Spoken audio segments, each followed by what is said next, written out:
Bom dia! Como é que você tá? Tudo bem?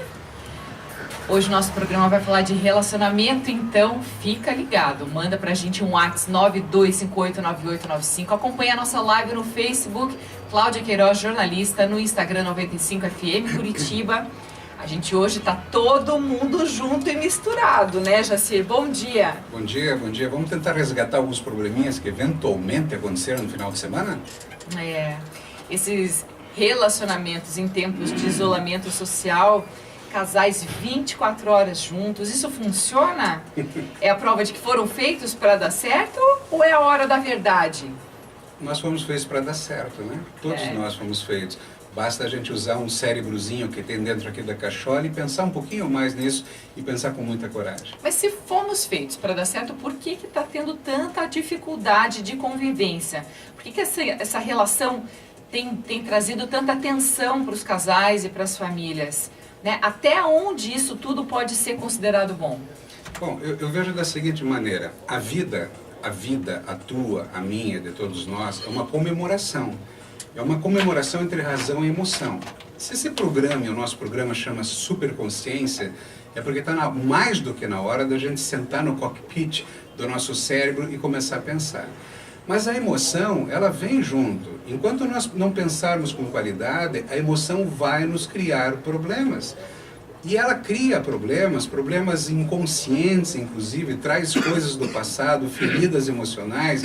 E numa relação de casal, eu quero contar um pouco para vocês aqui como que isso vai se formando. Como é que é feita essa construção? Hoje a gente vai ter uma entrevistada muito bacana no próximo bloco que fala de terapia sistêmica, mas eu não vou furar ainda o assunto, vou contar só no próximo bloco. Os filhos em casa, as mães cuidando também da educação, da alimentação, tá todo mundo junto e misturado, como eu falei no começo do programa. E a gente sente muitas vezes essa cobrança de alta performance no trabalho, em continuar equilibrando todas as situações como elas funcionavam antes dessa pandemia. Só que mudou a nossa rotina, mudaram os cenários e a gente está tentando equilibrar tudo. Existe um aspecto muito importante a ser considerado. Vamos colocar primeiro as forças que vêm de fora. E são muitas exigências nesse mundo. Independente dessa crise que nós estamos passando, excesso de trabalho, falta de tempo, falta de administração de tempo, mas precisamos administrar as emoções com os nossos pensamentos. Então, sim, existem coisas que vêm de fora, problemas. E eu gosto de falar que problemas são oportunidades para a gente crescer. Essa crise está sendo uma gigante oportunidade para reestruturar famílias e não destruir famílias. Para reestruturar o coração de cada um de nós. Isto é, se eu estou com medo, por que eu estou com medo? Será que eu preciso de ajuda para trabalhar essa dor que está dentro do meu peito? Uma vez me falaram que minhas palestras podem trazer problemas para as pessoas porque eu vou mexer numa coisa que estava quieto. Espera, então nós somos uma farsa. Eu não sou uma farsa. Você não é uma farsa. Quer dizer, então está na hora da gente levantar, tirar essa sujeira debaixo do tapete e passar a pensar. E eu posso daqui a pouco falar de paixão. Quer que eu fale de paixão um pouquinho? Já que nós estamos falando de casal. Porque veja bem, todos esses problemas, eles tratam de tudo. Só que hoje nós vamos tratar do aspecto casal. Fala de paixão daqui a pouquinho, porque assim, o que eu tenho visto de pessoas que entram em contato com a gente, que mandam mensagem privada, né? Na sexta-feira eu recebi assim, de uma mãe, dona de casa, e ela falando assim, eu não tô dando conta, os meus filhos já são adolescentes, são jovens adultos, como ele já disse em alguns programas aqui, e eu também queria colo, eu também queria me sentir um pouco filha.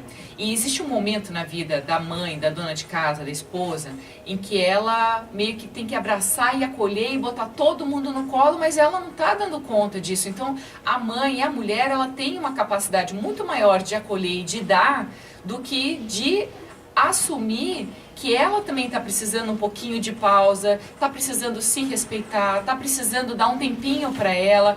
E agora, nesse momento de isolamento, de restrições e tudo mais, tempo não é uma questão de administração, tempo é uma questão de prioridade. Ou cuidar de determinados cuidados que ela tinha antes, que faziam muito bem emocionalmente para a saúde mental dela, ela não está fazendo. Ok, mas você acabou de colocar a questão de prioridade.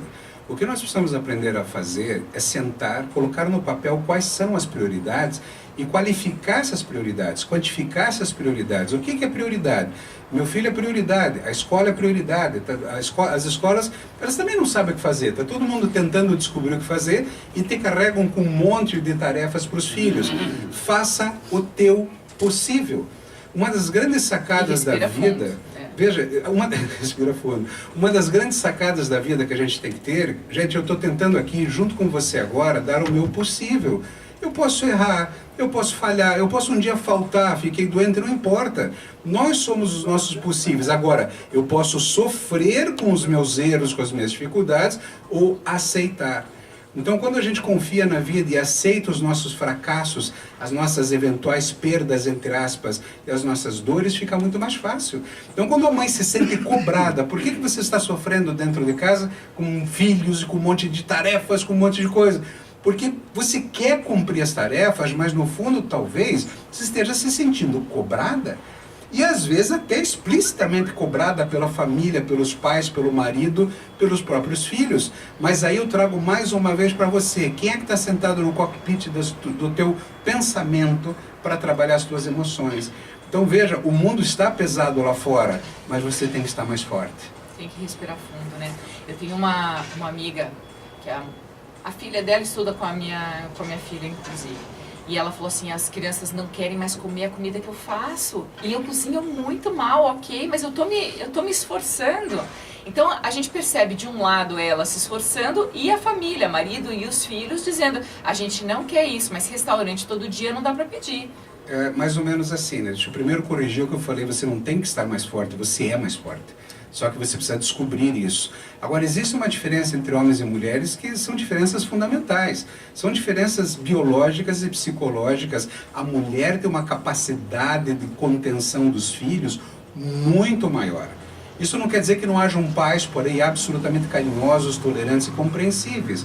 Mas o homem, seja testosterona, seja o que for, ele tem um nível de violência maior, ele tem um nível de agressividade contra o mundo maior e um nível de cansaço.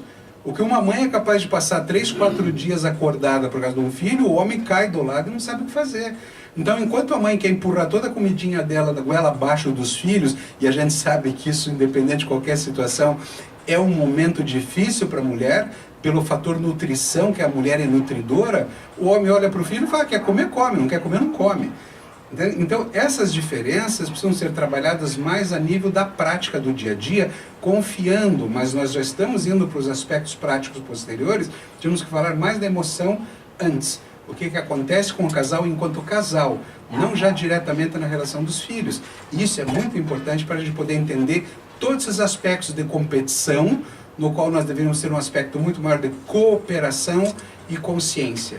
Porque o casal ele se complementa. Enquanto a mulher tem a capacidade de contenção e de alimentação, o homem ele tem outras capacidades de cuidado. Por exemplo, a gente não consegue deixar 100% filhos tranquilos enquanto o pai está assistindo TV, porque a casa vem abaixo. A gente sabe, toda mãe sabe, mas pelo menos a criança sente que ela não está sozinha, então que ela não pode aprontar tudo que ela gostaria. Mas, no entanto, se a gente for um pouquinho antes para essa relação de casal, os casais estão se implicando um pouquinho, né? E, de repente, uma fuga, né? Saída pela direita, saída pela esquerda, leão da montanha, como no desenho a gente brincava muito. Não está tendo tantas opções mais. Hoje a gente soube de um amigo nosso que, para poder evitar um problema em casa, saiu de moto e saiu andando 328 quilômetros. Eu acho que depois, quando ele voltou para casa, a mulher já estava ou bicuda ou estava mansinha, não sei, é uma relação de casal. Como é que isso funciona, Jacinto? Vamos tentar colocar desde o princípio. O que eu quero chamar de princípio? Você que está me ouvindo, lembra quando você estava apaixonado pela pessoa que está com você hoje? Lembra quando você conheceu, o que você sentiu, o que passou dentro do teu coração? A paixão, ela significa loucura. Porque justamente se para de pensar naquele momento. E eu devo dizer para você que o teu cérebro escolheu essa pessoa para estar com você hoje e escolheu muito bem. Escolheu porque ali ele percebe que vai aprender muita coisa. Agora, o que acontece? Quando você está apaixonado, lembra quando você contava sobre essa pessoa que está ao seu lado para os amigos, para a tua família, Você via até pequenos probleminhas, mas relevava, e estava tudo maravilhoso. É uma época maravilhosa da vida, a história da paixão. Que a gente só viu o lado bom. E naquele momento, o homem abre a porta do carro para a mulher, ele leva jantar, ele faz tudo para a conquista, e a mulher também. A mulher fica 3 dias e 3 noites se maquiando para poder ter o encontro, o primeiro beijo, o primeiro abraço, o primeiro passeio. Nossa, tudo é mágico. Pegue as fotografias lá de trás para lembrar como isso foi real. O fato é que durante a formação da nossa personalidade, da nossa construção mental, nós criamos uma verdade. E essa verdade que eu criei é diferente da verdade da minha esposa. Mas na paixão, como todos estamos loucos e queremos conquistar, a verdade dela pouco importa, porque é dela e acabou. A gente aceita tudo. A gente quer contratar um helicóptero, jogar pétalas de rosa em cima da casa dela. Depois a gente quer jogar o helicóptero. Mas por que isso acontece? Acontece porque à medida do momento que o teu cérebro percebe que pronto, é minha, pronto, é meu, você não é o fato de colocar uma aliança no dedo, mas você tem a sensação que aquela relação já está conquistada, você tira do teu bolso, o homem tira do bolso uma lista de como o mundo funciona. Olha, minha esposa, o mundo funciona assim, e a mulher, por isso que as mulheres usam bolsa, elas tiram uma lista enorme de como o mundo funciona, e aí começa o jogo de poder. E quando começa o jogo de poder, porque antes havia paixão, estava tudo maravilhoso. Espera um pouquinho, mas você não era assim como eu pensei. Como assim? Você mudou? Não, não mudou. As pessoas começam a mostrar o que de fato elas são. Isso não é mal. As pessoas são normais. A minha verdade, mesmo sendo diferente da verdade da minha esposa, nós vamos crescer com essas diferenças. Agora, vamos crescer se formos pessoas maduras. Se não somos pessoas maduras, começa a crise. Porque cada um quer mostrar a sua verdade um para o outro. E aí que está a resposta para os problemas. Então vamos lá, só para eu encerrar esse pedacinho. Se nós temos no nosso cérebro a emoção, e a emoção está longe do nosso pensamento, vem um vírus, acaba o casamento. É a gota d'água para justamente você mostrar aquilo, tudo que você está sofrendo. É uma queda de braço. E não precisava. Lá na frente eu quero contar para você o que nós precisamos fazer para reverter. Em primeiro lugar, eu vou falar desde já, eu preciso, desde agora, para que ninguém ficar com dor no coração. Começa a pensar em cobrir todas as necessidades da pessoa que você ama. Todas, uma por uma. Descubra quais elas são. Depois eu detalho um pouquinho mais. Vai que, por sorte, a pessoa que te ama também decide fazer o mesmo. A vida muda. Passa a perguntar para ela o que ela precisa fazer, o que ela necessita naquele dia, e você escuta também. E a gente está aqui com a Júlia, participando da nossa live, Roberto Queiroz, meu tio querido, beijo, muito obrigada por participar, a Audi Polido Nobre, o Marcelo Crisóstomo, o Paulo Gileta, o Paulo Malucelli. Quer dizer, tem bastante gente acompanhando aqui. Você participe também no WhatsApp 92589895, no Instagram 95FM Curitiba, na live Cláudia Queiroz, jornalista. Esse assunto vai render muito, porque tudo isso que o Jacir está falando, ele presume que são feitos acordos. Acordos, listas, cobrir necessidade e acordos. Só que acordos também são refeitos e ajustados todos os dias. Da mesma maneira como você pensa, vou viajar até São Paulo, determinada estrada, ela está interditada, teve um acidente, você faz um outro caminho para poder chegar lá. Então você tem que ter uma relação que seja maleável e que seja aberta para um diálogo, que você possa atender as necessidades do outro sem deixar de ser você. Porque aí sim começa a pesar. Quando a pessoa se dá conta que ela está só cobrindo as necessidades, mas que ela não está sendo respeitosa, ela não está sendo verdadeira com ela mesma, opa, mais uma coisa para a gente pensar. Mas não foi isso que eu falei. Quando você cresce e você percebe que está tendo um problema na relação, vem cá, meu amor, senta aqui comigo, nós estamos tendo problemas nesse ponto.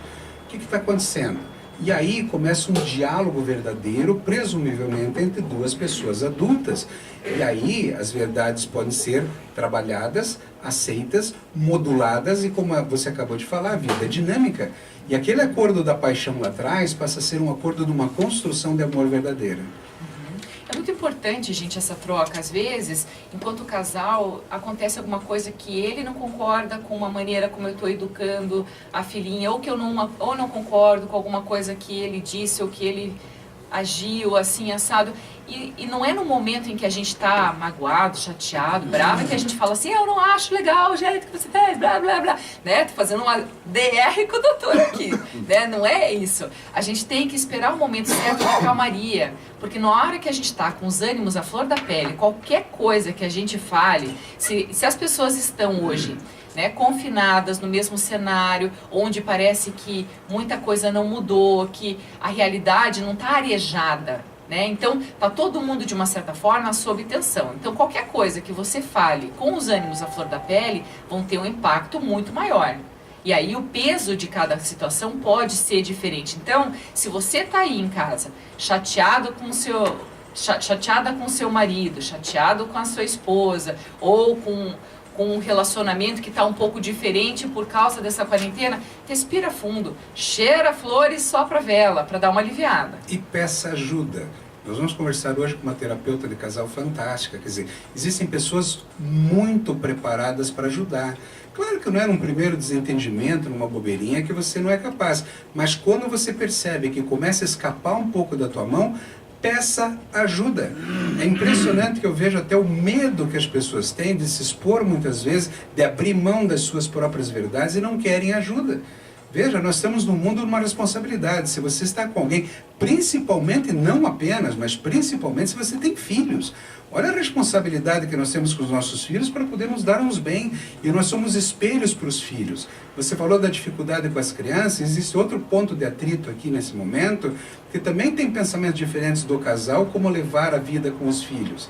E muitas vezes os filhos começam a se tornar tiranos dentro de casa, porque essa tirania dos filhos é em resposta a pais um pouco mais fracos. Pais que não conseguiram dar limites suficientes. Veja, são tantos assuntos que fica difícil colocar aqui tudo. Por isso que o nosso programa é diário. Porque cada dia a gente vai fatiar um pouquinho de superconsciência e trazer para você alguma reflexão. Mas a gente não quer que você saia daqui em nenhum programa com algum vazio no teu coração.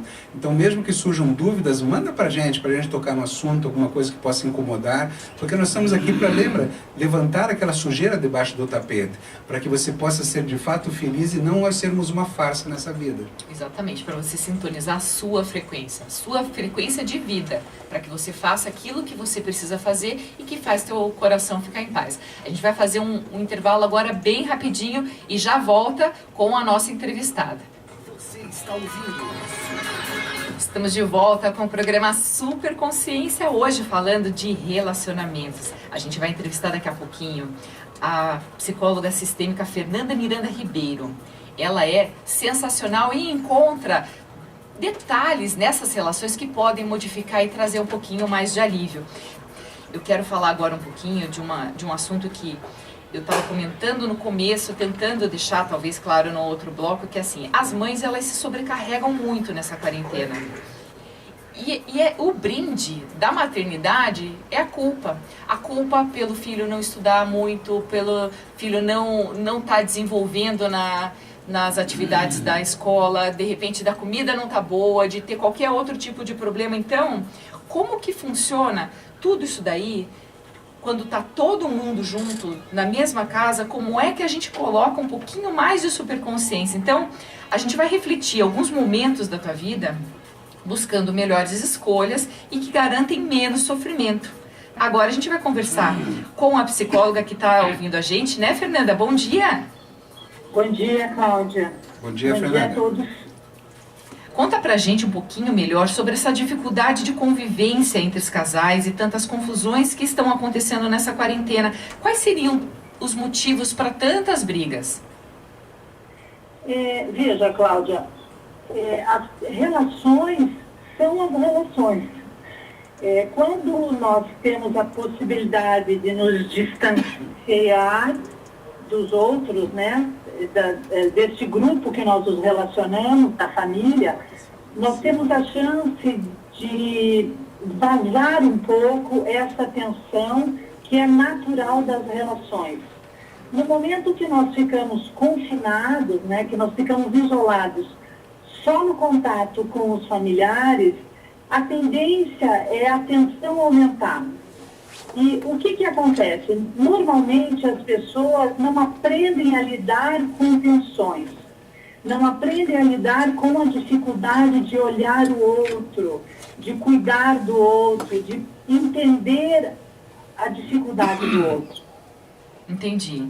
Então, esse momento da pandemia, do isolamento social, ele acaba sendo, de alguma maneira, positivo para as pessoas se olharem enquanto relação, como família, as dificuldades, como uma, entre aspas, um tipo de crise que possa fortalecer mais essa família, essa instituição, ou ela acaba sendo um momento que aquilo que não estava bom vira pior, aquilo que já tinha problema vira trágico, como é que fica?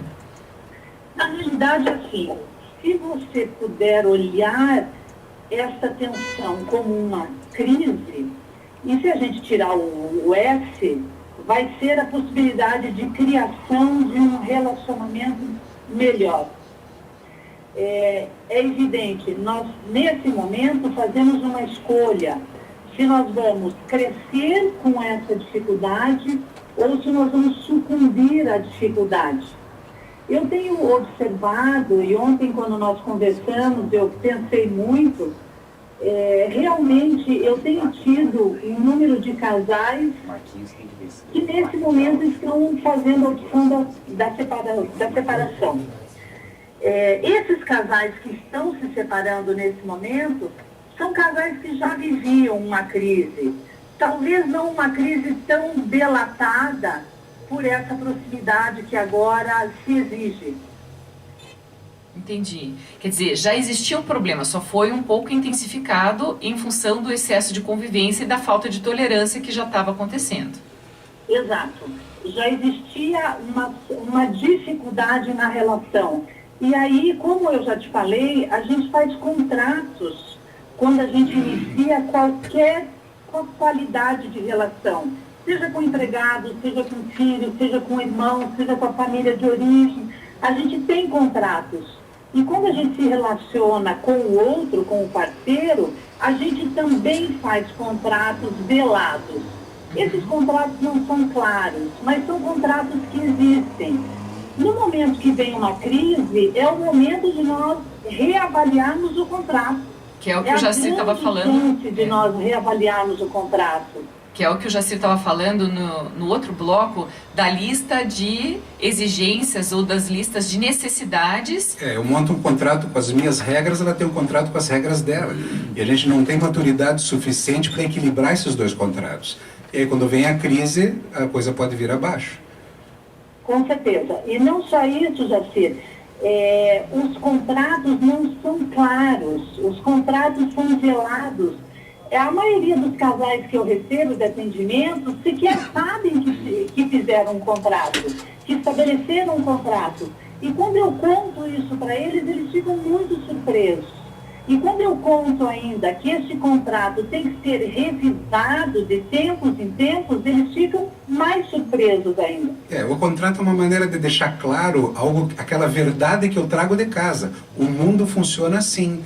E quando eu encontro uma pessoa que construiu outra verdade, cria-se o problema. Claro que daí quando você traz para a linguajar de um contrato, fica mais claro enxergar, né? Para que as pessoas possam rever esse contrato e construir alguma coisa.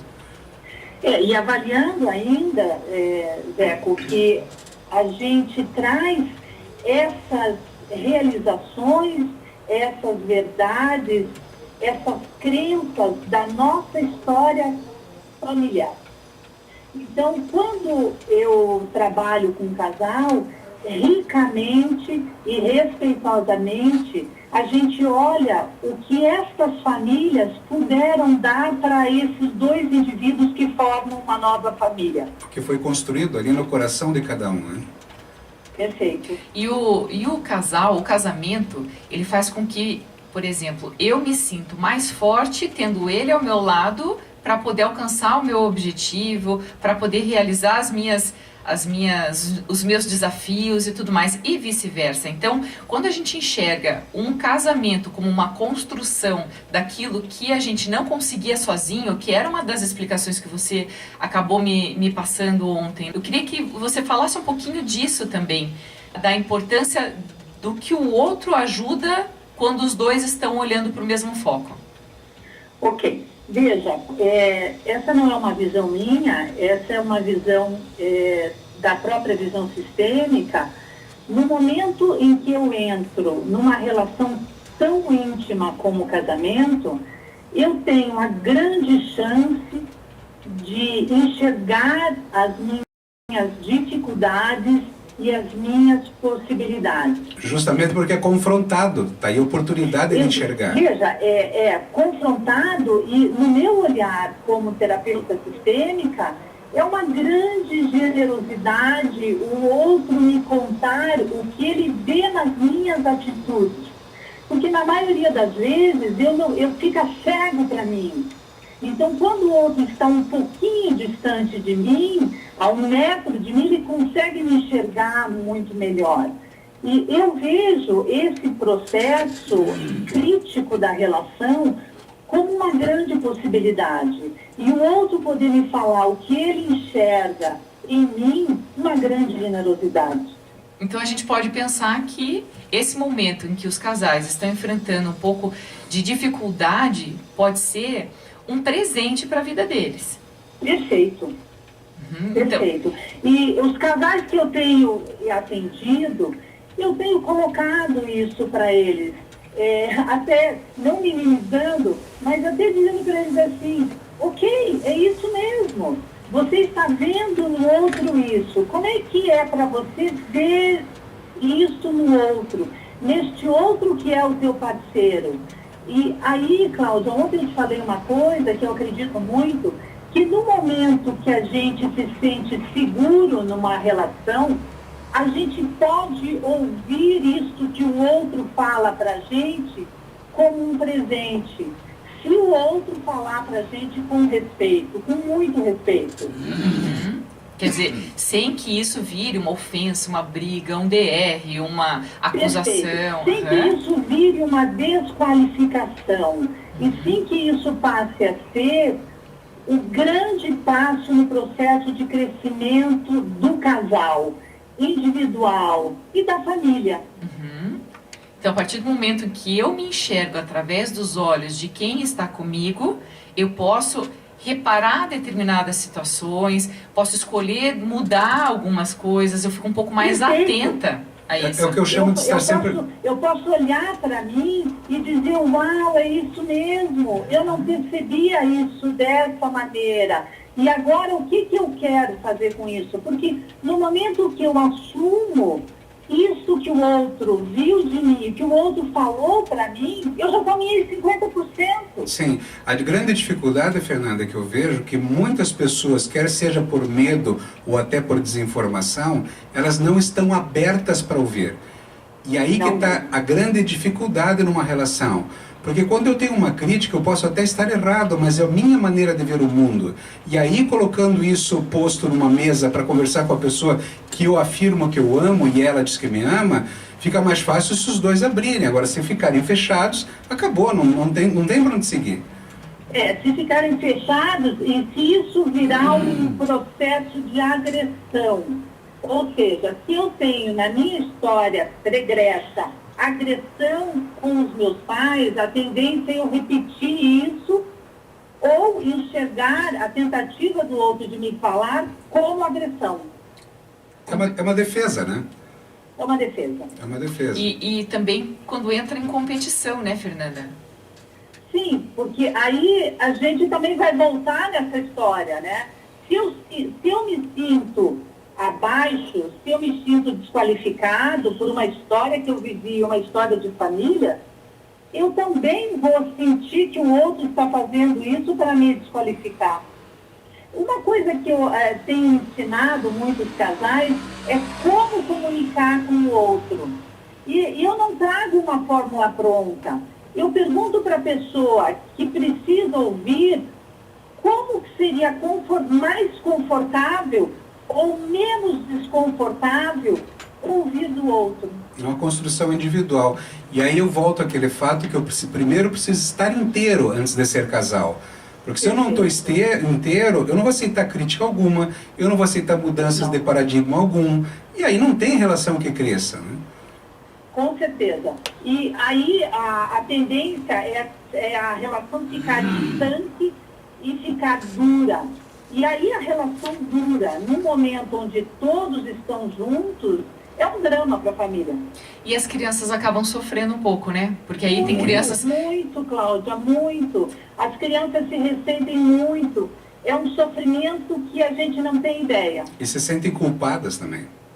Perfeito. A outra coisa que as crianças levam é a culpa da má relação dos pais. Isso é mais comum do que a gente imagina, né, Fernanda? Muito mais.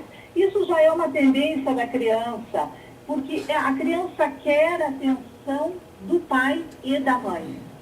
Quando ela consegue isso e acontece uma briga, ela se sente muito culpada. Então a criança precisa orientação, direção, limite. A criança precisa nutrição, afeto e construção. Eu falo às vezes para as minhas pacientes que eu preciso muito mais do pensamento dela do que com a preocupação com os filhos. E eu costumo chamar que o que nós mais precisamos é humildade moral. Quer dizer, eu preciso estar humilde para saber que eu preciso aprender. E felicidade é para todo mundo. Mas muitas vezes nem todo mundo é para a felicidade. Isto é, a felicidade está aberta a todo mundo. Você tem que ser humilde para poder ouvir e aí ser feliz. Enquanto ficar patinando, tentando provar a tua verdade e a verdade do outro, é só caminho para o pior. Sim, e a humildade, Zeco, ela necessita de uma estrutura básica. E às vezes o que a gente não tem é essa estrutura básica. É essa segurança de que eu existo, de que eu sou importante, de que eu sou amada. E aí a gente vê assim, que no caso das mulheres, né, a gente tem, assim, muito assunto para conversar com você, Fernanda, mas infelizmente a gente não tem um programa inteiro, eu gostaria muito. Mas, por exemplo, quando uma mulher, ela está priorizando a vida em família, marido, filhos, e ela não consegue encontrar um tempinho para fazer uma atividade física, para poder fazer a mão, para fazer a raiz do cabelo, que é algo que está super incomodando, isso não é uma futilidade, isso é o momento dela. Concordo. Nesse momento, Cláudia, eu tenho indicado para algumas clientes minhas massagem. Um momento onde ela possa estar e receber, porque as mulheres estão dando muito. Mas esses momentos que ela pode sair são mágicos. São transformadores. São super importantes para ela. É um momento onde ela pode se refazer deste tamanho de exigência que ainda é feito à mulher. Porque a mulher, diferente do homem, não tem tanta intimidade com a caixinha do nada, né? Veja, a mulher é esse indivíduo que fica ressonando internamente, né? Ela repensa, ela pensa, ela repensa. Eu sempre digo assim, quando nasce um filho, nasce a culpa. Então, a mãe o tempo todo, ela está buscando acertar, ela está buscando fazer, ela está buscando realizar. E às vezes não é possível. Mas o homem também sofre um pouco com isso, porque ele, como protetor, às vezes, ainda mais numa situação de crise agora, perdendo emprego, muitas vezes, com dificuldades financeiras, e aliás, o problema financeiro é um grande problema em brigas de casal, né? Mas ele se sente também muito mal com isso e está faltando esse diálogo. Está faltando exatamente esse entendimento. Eu sempre vejo que a gente fala que a família é a primeira escola que nós temos na vida. O casamento é a segunda. É a construção de uma outra família. O que nós precisamos olhar para trás. Eu acho que o que nos torna adultos é olhar para a nossa história, o que aprendermos e reconstruir, redesenhar aquilo que não foi desenhado e assumir o nosso cérebro e coração nas rédeas, né? Você reconstruir a tua vida a partir desse momento que você se propôs a construir outra família. Com certeza, Zé. Eu acho que também o homem se sente tão responsável e, ao mesmo tempo, com muita dificuldade de compartilhar uma falha, uma dificuldade. Os homens se fecham, eles têm o funcionamento masculino já é de se fechar. Na dificuldade, mais ainda. Sim. Eu encontro muito poucos clientes, homens, que dividem com as mulheres as suas dificuldades. Então, assim, de uma certa forma, já que o homem tem a tendência de estar num casulo, a mulher que normalmente se encontra com as amigas e não consegue tá um pouco mais sobrecarregada, sim. É que um homem, para se mostrar alfa, como é que ele vai mostrar suas fraquezas, né? O homem precisa aprender a mostrar as suas fraquezas e não ter medo. Isso daí, ele precisa confiar naquele amor daquela mulher que aquela mulher tem por ele e vice-versa. Perfeito. Eu digo assim para os homens que eu atendo, Zé, mostre a sua fragilidade. A sua fragilidade tem a mesma riqueza que a sua força, tem a mesma riqueza que a percepção do próximo passo. Isso é muito bom. Fernanda, uma última pergunta aqui.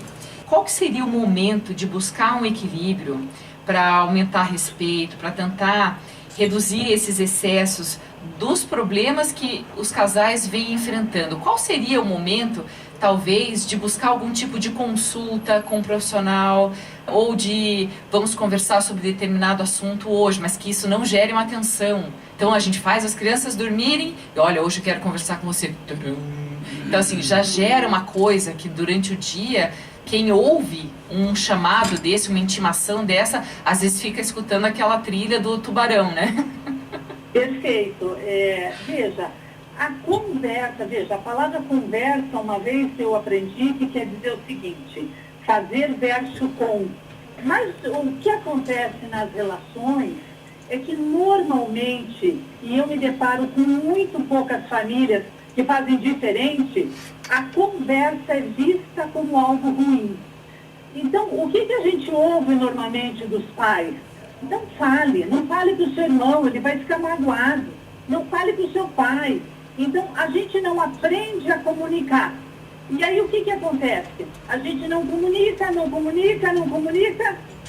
o momento que a gente explode.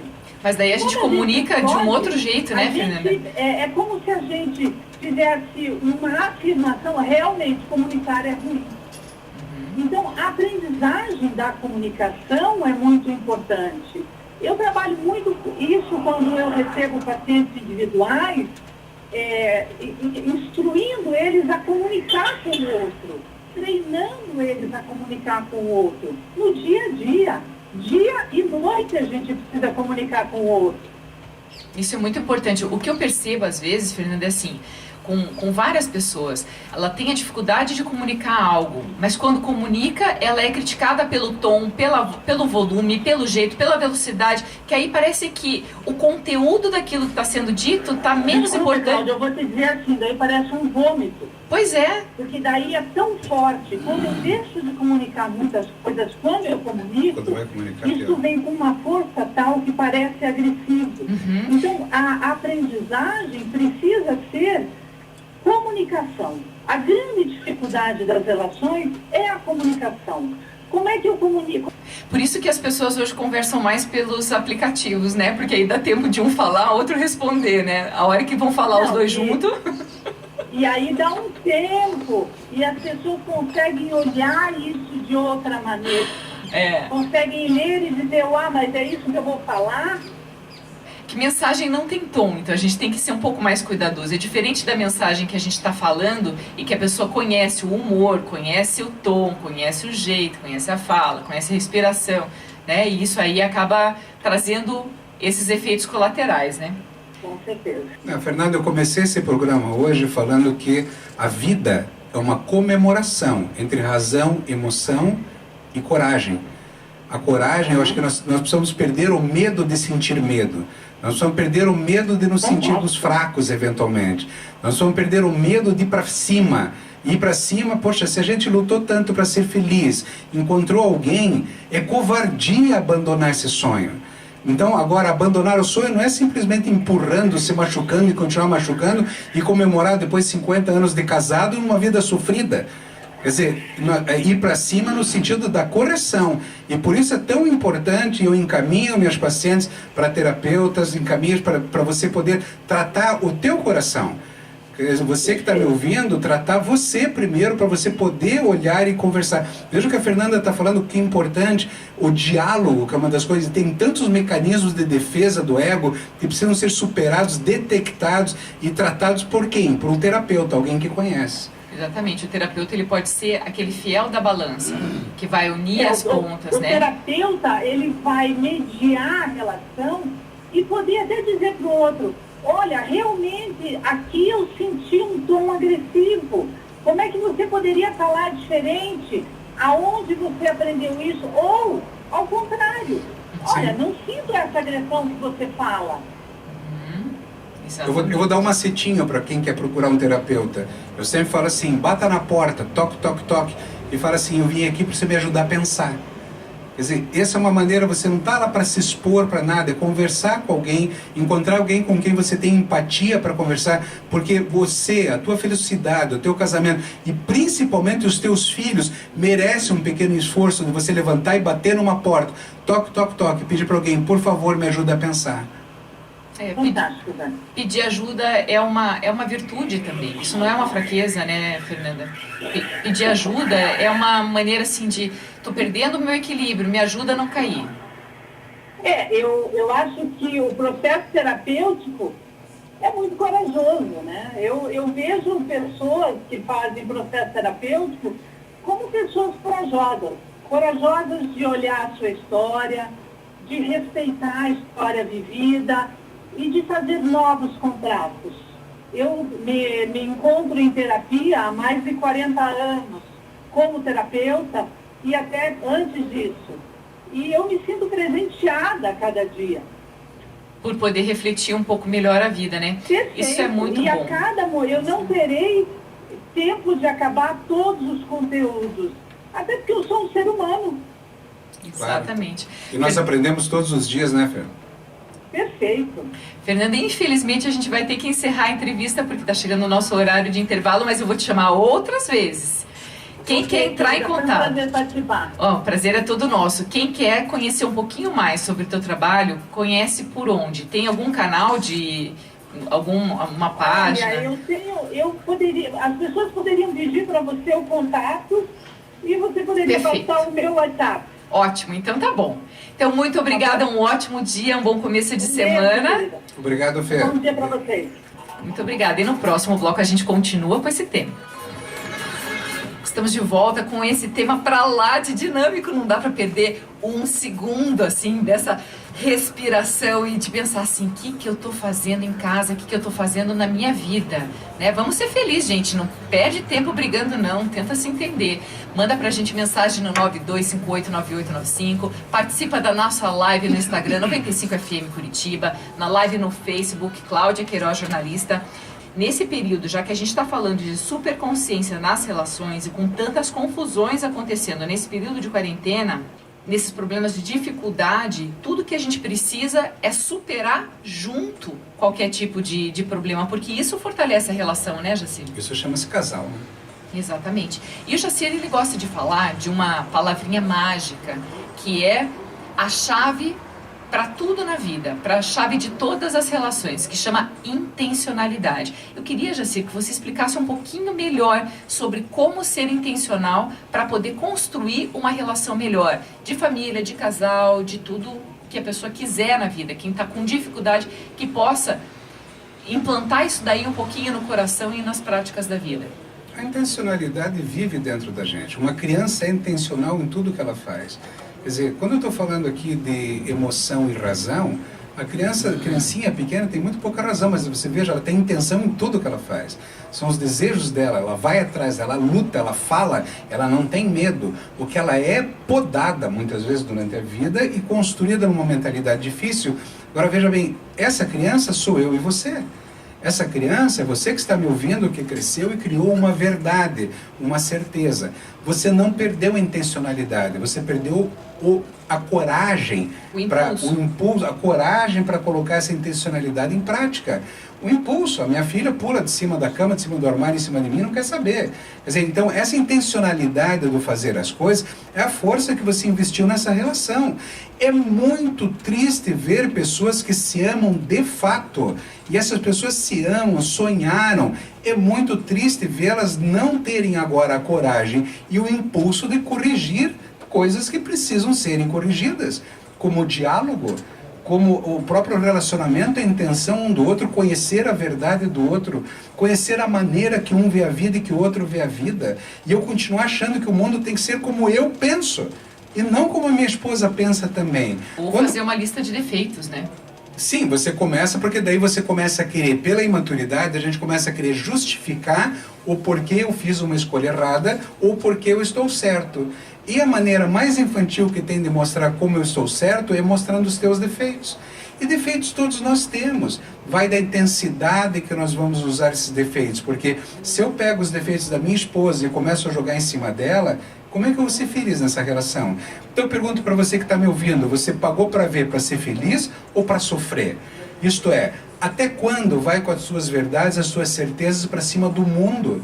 Intencionalidade é você olhar no teu espelho agora e falar, cara, eu vou ser feliz. E ser feliz não é jogando esse amor pela janela e escolhendo outro. Claro que as relações podem ser tão difíceis, tão duras. E sabe aquela história que quando um não quer, dois não brigam? Na relação de casal, os dois têm que querer. É por isso que eu falei para ela, falo para minha esposa, quais são as tuas necessidades hoje? Isto é, a pergunta de sempre. Primeiro, a gratidão. E a pergunta vem em seguida, o que eu posso fazer por você hoje, meu amor? Depois eu dou a lista.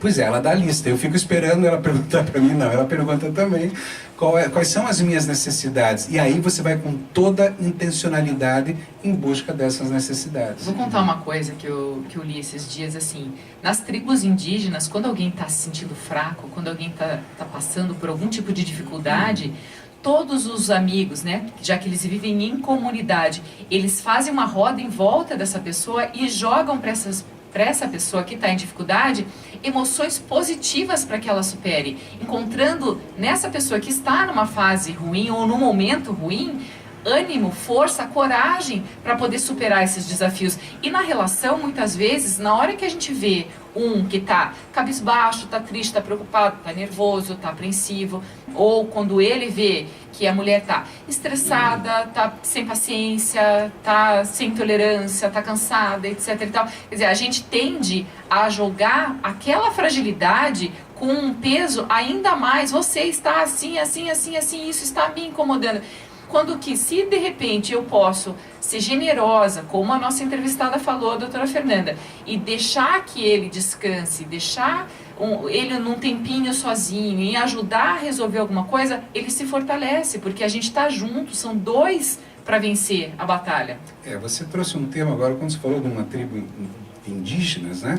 Nós vivemos há muito tempo, e todos nós, uma sociedade mecânica, na qual o corpo era não a família em si, a família era a tribo inteira. Então, se alguém não estava bem, todos iam dar forças. Nós estamos hoje vivendo uma sociedade orgânica, uma sociedade afastada, onde as famílias estão morando no mesmo prédio e nem se conhecem, nem sequer se cumprimentam muitas vezes, e dentro de casa as pessoas sequer se conhecem e sequer se cumprimentam. Nós estamos num caminho muito ruim. Agora imagine se eu não estou bem, a minha família me acolhe, me acompanha. Eu vou contar, esse final de semana eu estava muito cansado, não estava cansado físico, não estava cansado emocional, eu estava estafado. Eu tenho trabalhado tanto, tenho feito tantas coisas, nós fomos para Antonina. Eu cheguei em Antonina e eu falei para minha esposa, eu preciso dormir um pouco. Pela primeira vez, a família inteira. Eu acordei à noite, eu fui dormir depois do almoço, acordei à noite, regenerado, recuperado. Agora o que eu quero contar não é isso, que muita gente pode fazer isso. Eu não só não fui cobrado, como fui elogiado por ter feito esse movimento. E no dia seguinte, sabe o que eu fiz? A mesma coisa. Eu pela primeira vez viajei, não levei computador, levei um livro que eu não abri, fiquei brincando com a minha filha, com a minha esposa e tive o meu momento que eu merecia. Então, quando você faz isso e a família te acolhe, agora imagine que ele fica reclamando que o cara passou tarde dormindo no sofá. Às vezes ele precisava daquilo. Eu estou dando um exemplo bobo aqui, mas que não é bobo, gente. É qual a necessidade do outro. Hoje eu estou aqui falando com você, me sentindo revigorado. Eu estou me sentindo com muita força para tocar e tocar cada vez mais. Isso faz parte do teu próprio respeito, de você perceber que respeitar aquilo que você o precisava, de você mesmo Sim. se respeitar, de você ter o respeito nosso, de ele tá precisando disso, vamos falar baixinho, né? Criança grita, criança não fala, né? E a gente conseguiu fazer com que ele tivesse um momento de descanso. Então, o que será que o seu parceiro, a sua parceira precisa e que você de repente não está enxergando?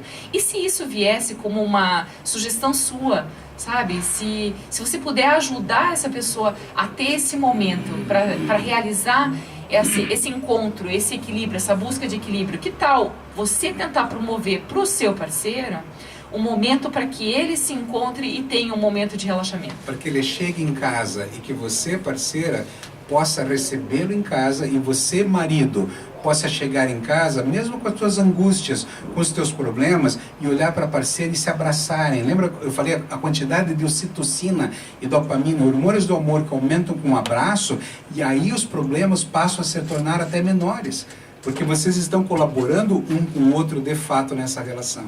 Exatamente. A gente vai caminhando para o encerramento já do programa. Hoje passou muito rápido. Já estamos no encerramento? Já estamos no encerramento. Eu vou agradecer quem está acompanhando aqui a gente, olha. O Jerônimo Ramos, a Patrícia Solalinde, o Carlos Marques, o Mário Celso, o César Betaglin, a Noêmia, está dizendo para caprichar aqui nessa lista. Vamos caprichar todos. O nosso nível de exigência, de tolerância e de amor próprio e de amor ao outro, a gente tem que multiplicar, a gente tem que aumentar nessa fase de quarentena, perceber que se eu estou com uma demanda, ele também está, a filhinha também está. Então, todos nós temos um nível de exigência muito grande e todos nós nos sentimos, muitas vezes, defasados com a performance que a gente tinha. Então, agora, na hora de eu me preocupar se ela vai dormir antes do almoço, se ela vai comer alguma coisa e vai estragar o almoço, não, agora está na hora de eu tentar ser um pouco mais leve, de eu poder, sabe, respirar fundo, e seremos o nosso possível. Para depois de tudo isso, a gente está ainda mais forte, porque eu vou te dizer uma coisa que eu não te disse ainda hoje. Eu acho que eu vou sentir falta dessa quarentena. Pode parecer muito louco. No início eu estava pensando assim, vou surtar, mas eu já estou pegando amor. Agora está difícil sortar. Agora vai ser difícil sortar essas criaturas. Então, gente, amanhã a gente volta com mais super consciência. Tem muita coisa pra gente falar de relacionamento. Acho que a gente ainda vai falar sobre esse tema ainda durante a semana. Vamos manter mais vezes esse tema. Tá? Um beijo bem grande pra vocês. Um ótimo dia.